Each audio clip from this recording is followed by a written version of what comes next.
Bonjour, je fais cette petite vidéo pour vous partager un extrait du livre de Laurent Gounel, L'homme qui voulait être heureux. Rappelez-vous que ce que l'on croit devient notre réalité. Je ne suis pas sûr de vous suivre complètement. Vous savez, c'est peut-être un peu trop philosophique pour moi. Et puis, j'ai beau être un rêveur, je suis quand même rationnel. Pour moi, la réalité, c'est la réalité. C'est très simple en fait. Si je vous demandais de fermer les yeux, de vous boucher les oreilles, puis de me décrire précisément la réalité qui se trouve autour de vous, vous ne pourriez pas tout décrire. C'est normal. Cela comprend des milliards d'informations et vous ne les avez pas toutes captées. Vous avez seulement perçu une partie de la réalité. C'est-à-dire, par exemple, sur le plan visuel, quantité d'informations concernant le lieu, la disposition des murs et des piliers des différents campements des visibles, les arbres, arbustes et plantes pourvus de milliers de feuilles qui s'agitent d'une certaine manière au gré du vent. S'ajoutent à cela des meubles, des objets et des dessins. Chacune de ces choses est constituée de différents matériaux. Les matières ne sont pas uniformes, les couleurs ne sont pas homogènes. Il y a aussi une floutitude d'informations concernant la lumière ambiante, les ombres, le ciel, les nuages qui se déplacent, le soleil. À lui seul, mon corps vous envoie des milliers d'informations relatives à ma posture, mes mouvements, mon regard, les expressions de mon visage qui changent d'une seconde à l'autre. Et tout cela ne concerne que les informations visuelles.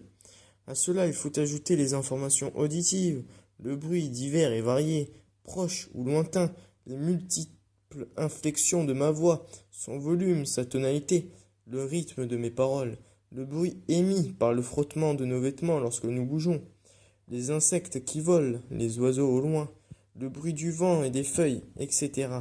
Mais ce n'est pas tout, vous êtes également submergé d'informations olfactives et relatives au toucher, la température de l'air, son humidité, les senteurs de différentes plantes qui nous entourent, lesquelles senteurs changent en fonction des courants d'air, le ressenti des multiples points de contact de votre corps sur le sol.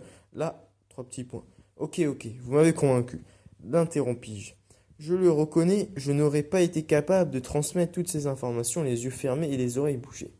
C'est vrai. Et cela pour une raison très simple. Vous n'êtes pas conscient de toutes ces informations. Il y a Il y en a trop, et votre esprit fait inconsciemment un tri. Vous en captez certaines, pas les autres. Oui, sans doute. Ce qui est vraiment intéressant, c'est ce tri n'est pas la même que pour vous et pour moi. Si l'on vous demandait à plusieurs personnes de faire cet exercice et de lister ce qu'elles ont observé de leur environnement, nous n'aurions pas deux listes d'informations identiques. Chacun ferait un tri particulier. D'accord? Et ce tri n'est pas dû au hasard. Comment ça? Ce tri est propre à chacun et dépend notamment de ses croyances, de ce qu'il croit sur le monde en général. Bref, de la vision de la vie. Oui, nos croyances vont nous amener à filtrer la réalité, c'est-à-dire à filtrer ce que l'on voit, entend et ressent. Cela reste un peu abstrait pour moi. Je vais vous donner un exemple un peu caricatural pour simplifier. Ok. Imaginons que vous soyez inconsciemment convaincu que le monde est dangereux et qu'il faut s'en méfier, se protéger. Ce serait une croyance, d'accord? Votre croyance, d'accord? Si votre croyance est inscrite en vous, alors d'après vous, sur quoi va se porter votre intention à l'instant présent? Quelle information allez-vous donc capter si vous croyez au fond de vous que le monde est dangereux? Eh bien voyons. Je sais pas, j'imagine que je commencerai par me méfier de vous, puisque, après tout, je ne vous connais pas. Je crois que j'observerai surtout votre visage pour essayer de lire vos pensées, de comprendre ce qu'il y a peut-être derrière vos paroles gentilles, et je tenterai aussi de repérer d'éventuelles incohérences dans votre discours, pour savoir si vous êtes fiable ou pas. Et puis, je garderai un œil sur la porte du jardin pour m'assurer qu'elle reste ouverte et que je pourrai partir facilement s'il y a un problème. Voilà, quoi d'autre? Voyons. Peut-être ferai-je aussi attention à cette poutre qui a l'air de tenir par l'opération du Saint-Esprit et qui pourrait me tomber dessus. Et je garderai un œil sur le gecko qui, j'entends, se balader entre les poutres.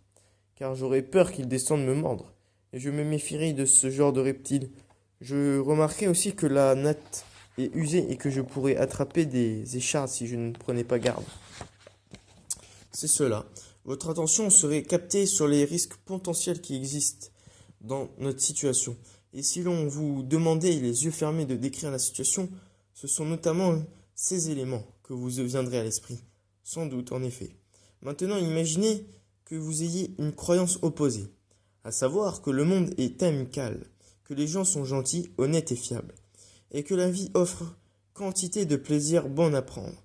Faites comme si cette conviction était profondément enfouie en vous. Sur quoi se porterait votre attention en ce moment, et que pourriez-vous décrire, les yeux fermés et les oreilles bouchées? Je crois que je parlerai des plantes, qui sont vraiment très belles, de ce petit vent agréable qui rend la chaleur supportable.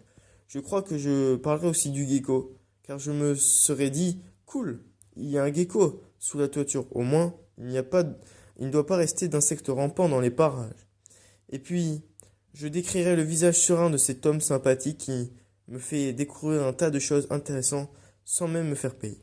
Exactement, c'est ce que l'on croit de la réalité du monde environnant agit comme un filtre, comme une paire de lunettes sélectives qui nous amène à surtout voir les détails allant dans le sens de ce que nous croyons, si bien que cela renforce nos croyances, la boucle est bouclée. Si l'on croit que le monde est dangereux, on va effectivement porter son attention sur tous les dangers réels ou potentiels. Il y aura de plus en plus le sentiment de vivre dans un monde dangereux. C'est logique finalement. Mais cela ne s'arrête pas là. Nos croyances vont aussi nous permettre d'interpréter la réalité. Interpréter? Vous évoquiez tout à l'heure les expressions de mon visage. Ces expressions, tout comme ma gestuelle d'ailleurs, peuvent être interprétées de différentes manières. Vos croyances vont vous aider à trouver une interprétation. Un sourire sera perçu comme un signe d'amitié, de gentillesse, de séduction ou d'ironie, de moquerie, de condescendance. Un regard insistant comme un signe marqué d'intérêt ou l'inverse, comme une menace, une volonté de déstabilisation, et chacun sera convaincu de son interprétation. Ce que vous croyez sur le monde vous conduit à donner un sens à tout ce qui est ambigu ou incertain, et cela renforce vos croyances. Une fois de plus, je commence à comprendre pourquoi vous disiez que ce que l'on croit devient notre réalité.